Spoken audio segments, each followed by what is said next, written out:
Let's turn to France now. There's a lot of speculation about their role in Ukraine, and not without reason. Top French officials are hinting at something radical, a possible intervention in Ukraine.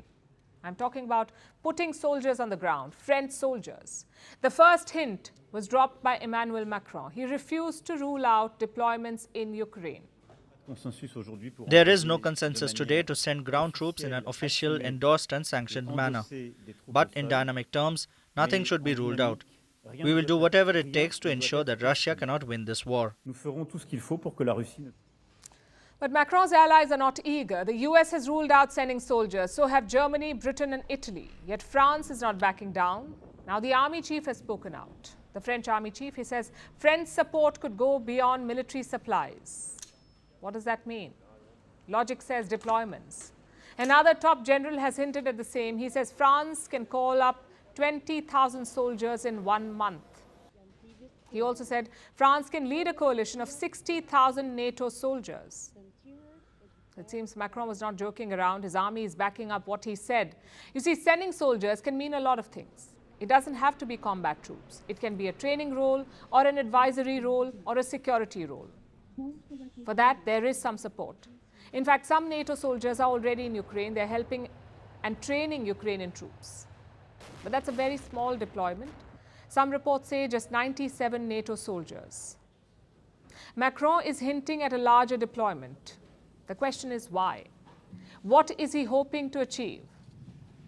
Well, grand plans are not new territory for Emmanuel Macron. He's always had big ambitions, whether in Europe or the Indo-Pacific or in NATO. So Macron is not a stranger to such policies. But what is the strategic angle here? Well, we can think of two. Number one, to deter Russia.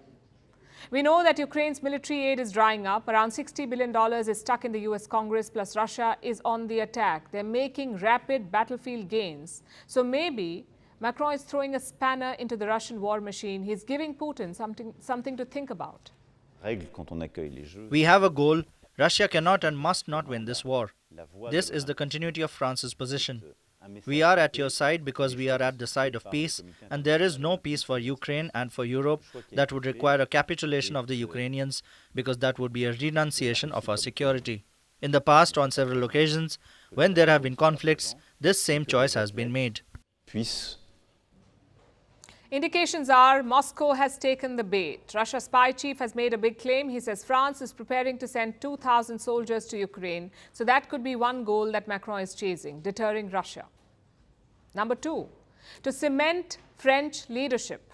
Macron is a senior player in Europe now. He's always had grand plans for the bloc, like a European army or a common foreign policy. So this could be an extension. A bold Macron standing up for Ukraine. But will this actually happen? Could we see NATO soldiers inside Ukraine? As of now, it's unlikely. Most NATO members will look for signals from the US, and the US has elections this year. If Joe Biden deploys soldiers abroad, he could face backlash, which is why Washington is staying away. President Biden has been crystal clear since the beginning of this conflict. There will be no US troops on the ground in a combat role there in Ukraine. There's also a double standard here. Macron talks about sending soldiers to Ukraine, which is a radical and dangerous move. But why doesn't he look at the safer option? I'm talking about military aid. Just look at the top donors to Ukraine. The US occupies the top spot.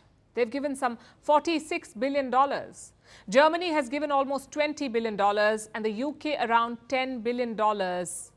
How much military aid has France given? Just $700 million.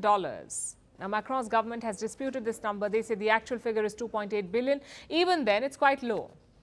So Macron's words and actions do not quite match. Yes, NATO soldiers in Ukraine would deter Russia, but it would also require a lot of political will, something that NATO does not have.